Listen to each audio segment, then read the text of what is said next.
Hi, I'm Gary White for Central Kentucky Television. I'm here with Sister Judy Morris, who is the Justice Promoter for the Dominican Sisters of Peace, which is located in Springfield in St. Catharines. Correct? You have your mother house there. We have a mother house there. Our central headquarters is in Columbus, Ohio. Okay. So we really have several mother houses. Okay, fantastic. Yeah.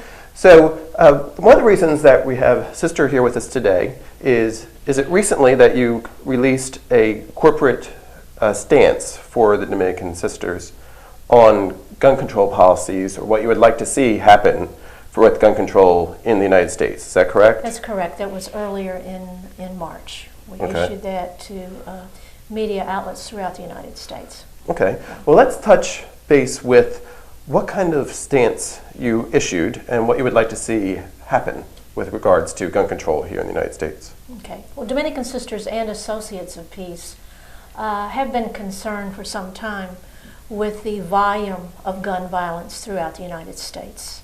And so we felt it would be important to add our voice with the voices of many other faith-based organizations and justice organizations to say there are responsible, common-sense measures that can be taken to address this critical issue. And so we decided to be visible on the issue and issued a corporate stance that really had 4 points to it. Okay. And what were those particular points? We call for approval of universal background checks. This has been before our Congress, U.S. Congress, and has really gotten nowhere. Basically, the universal background checks need to cover gun shows and buying guns online. Right now, if one buys a gun at a gun store, there's automatically a background check. Right. That is not true in gun shows or online, which means that someone with a convicted felon could go to a gun show, buy a gun, and be on his or her way and In a kill matter of someone. minutes. Yeah, it is common sense. Secondly, we support a ban on assault weapons and on high-capacity magazines. You don't need an assault weapon to shoot a deer, okay? You don't need an assault weapon that could kill 100 people in a short span of time to protect yourself in your own home. So those are 3 of the gun control measures. And the 4th one is equally critical, and we call for increased financial support for mental health resources. That is a great need. If you follow the events in the last few years, in many instances it is a perpetrator with a mental health issue, and whether that was in Connecticut or in Colorado, in Fort Hood, Texas, and so forth. So there are 4 responsible, common sense measures that can be taken. But what we say on the front end is we respect the Second Amendment. This is not about taking guns away from law-abiding citizens. If you want to buy a gun, you go to a gun store, you do the background checks, there's no reason why an individual cannot have a gun. If you want to hunt, fine.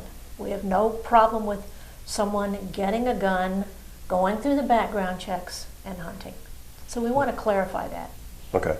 So when people say to you the Second Amendment, you do still support what they are asking for? Well, yeah, we respect the Second Amendment. It was written and passed at a different point in time. It was basically for the militia. Okay, we try with 21st century eyes sometimes to say this is what they meant. Well, I don't think the founding fathers meant that anything goes. Right. So those are some of the areas of concern that we have. We want to see responsible legislation both on the federal level and on the state level. So now you've issued this statement. What's your next step to make this hopefully become to fruition? We call on our sisters and associates to follow up with activities such as a phone call to your senator or your representative, or a letter or an email, a petition, a letter to the editor calling for responsible gun control legislation. This is what we ask. And of course, being a religious community, we believe in prayer for responsible, just legislation. Yeah. We've seen recently, I think, 16 states, after the tragedy in Connecticut, have passed very good legislation. That's including Connecticut. That's in New York and Illinois, Maryland, and Washington, D.C., among other places. So it can get done. It has been done. We need to do it here in Kentucky, and we need to have it done on the federal level. What is the stance in your review of the politicians here in Kentucky with regards to gun control currently? They haven't passed any substantial legislation protecting the citizens of the Commonwealth of Kentucky. In fact, believe it or not, in Kentucky, a child can get a rifle. If you just a few months ago, a 5-year-old boy in eastern Kentucky was given a child-size rifle as a gift. 5 years old. Okay. He has the gun. He has the rifle. He shoots and kills his 2-year-old sister. Please explain to me the rationale for a child having a gun. Any ideas? No. Okay. That's and recognizing that also that Kentucky is largely a rural state. We understand hunting, but a gun doesn't belong in the hands of a child. Another issue happened in Louisville, maybe a year or a little more ago. Father and mother with 3 children in the house watching TV. A young, I think he was 3 years old, picks up a loaded handgun on a table, shoots and kills his 34-year-old father. Again, responsible action would be having a gun locked up. If you are a parent with small children in the home, lock up the gun. Most children don't know the difference between a toy gun and a real gun. Right. Lots of toys that look real. Absolutely. So you're mistaken that this was a toy gun. He shoots and kills his father. So again, I'm talking with Sister Judy Morris, who's with the Dominican Sisters of Peace, talking about their gun control stance. And another issue they talked about was with the automatic rifles. After one of the most recent tragedies in Connecticut, there was a lot of talk on the federal level of possibly banning access to certain automatics. However, like you said, you can still go to a gun show or online and purchase one, and within however long it takes you to get it delivered, or as you walk out of there, have access to that kind of a weapon. Is that correct? You could still, I think, if you get it in a gun show, I don't think you, again, don't have to go through a background check. Right. If you go to a gun store, you would have to go through a background check. The point is still, why would anyone want an assault weapon? If you're buying it for safety, that's one thing.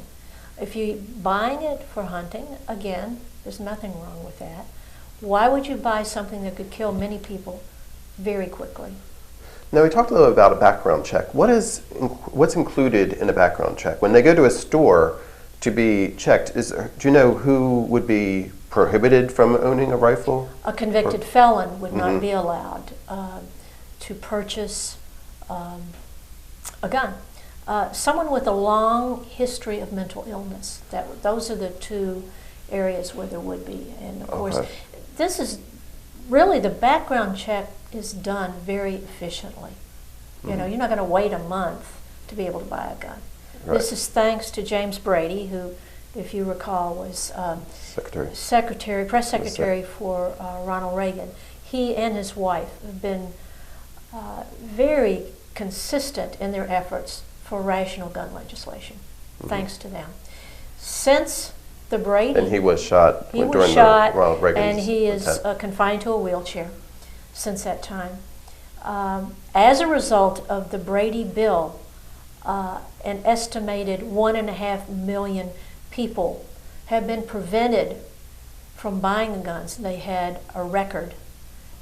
If it was not for the Brady bill, they would have had their hands on guns. Who knows how many people would have been killed or injured as a result of that. The statistics are sobering, really. Over 31,000 people a year die from gunshot in the U.S. Over 1.5 million are injured through guns. Okay. So another thing I think to be aware of, if one does legally have a gun in the home, recognize that in most instances, gun violence in the home is not fighting an intruder off. It's domestic violence, suicide, or an accidental shooting. 3 out of 4 times, it's not trying to protect yourself from an intruder. And as you did mention, you're not trying to prohibit anybody from owning a gun, just you have certain requirements, background check, the automatic rifles that are out there, banning them, and providing for those individuals to get more psychiatric evaluation for individuals for having guns. And again, Sister Judy Morris is with the Dominican Sisters. Now you say that you're in charge of their justice area, right? I'm the justice promoter for the Dominican Sisters of Peace. It's a Dominican term. It really person who engages sisters and associates in the community to serve as advocates in a variety of justice issues. It may be on regarding poverty, legislation regarding poverty. It may be gun control. It may be human trafficking and so forth. So it's really everyone in the congregation is a justice promoter. I just happen to have the role and the title. So what do you see? Do you think that gun control is one of the top issues that needs to be addressed at this time with regards to the ones you just mentioned? It's an important one. I'm not going to rank them. Clearly, human trafficking is a tragedy that affects millions around the world. Immigration reform is critical. Bluegrass Pipeline and the Keystone XL pipeline are critical issues. So I think they all fall under the umbrella of violence. So we've chosen the name Dominican Sisters of Peace.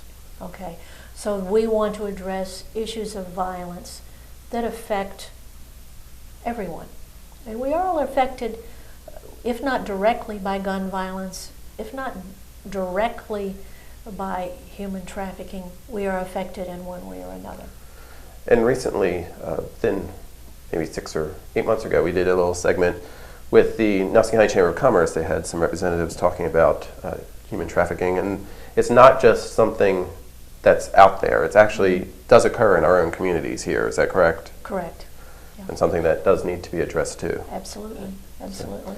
So I basically would say everyone can do something, whether it's to call your representative or senator, write a letter to the editor, sign a petition, to work toward getting adequate mental health resources in our own community as well as nationally. I think everyone can and must do something.